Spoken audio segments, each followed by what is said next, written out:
आता केंद्रीय करातनं मिळणारा हिस्सा हा केंद्रीय करातनं आपल्याला 2013-14 साली किती पैसे मिळायचे?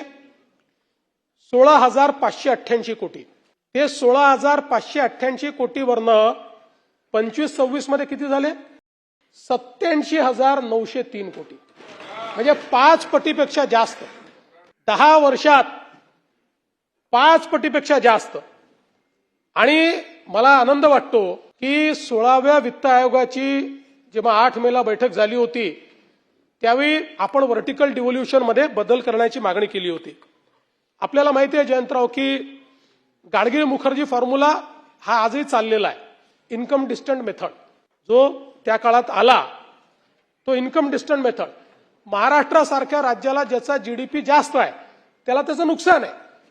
पण आता देशाचा विचार करता सगळ्या सरकारांनी इन्कम डिस्टंट मेथडच त्या ठिकाणी कायम ठेवला.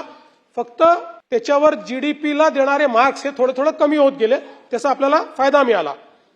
आता आपण यामध्ये कामगिरी आणि कार्यक्षमता हॉरिझॉन्टल डिव्होल्युशन अशी मागणी केली होती.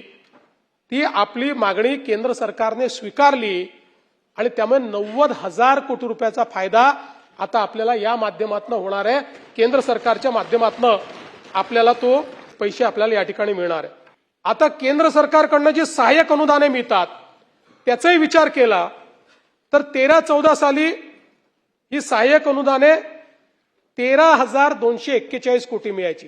13,241 ती आता झाली 68,000 कोटी रुपये वार्षिक. म्हणजे हे पण जवळपास 5 पट या ठिकाणी त्याच्यात वाढ झाली आहे.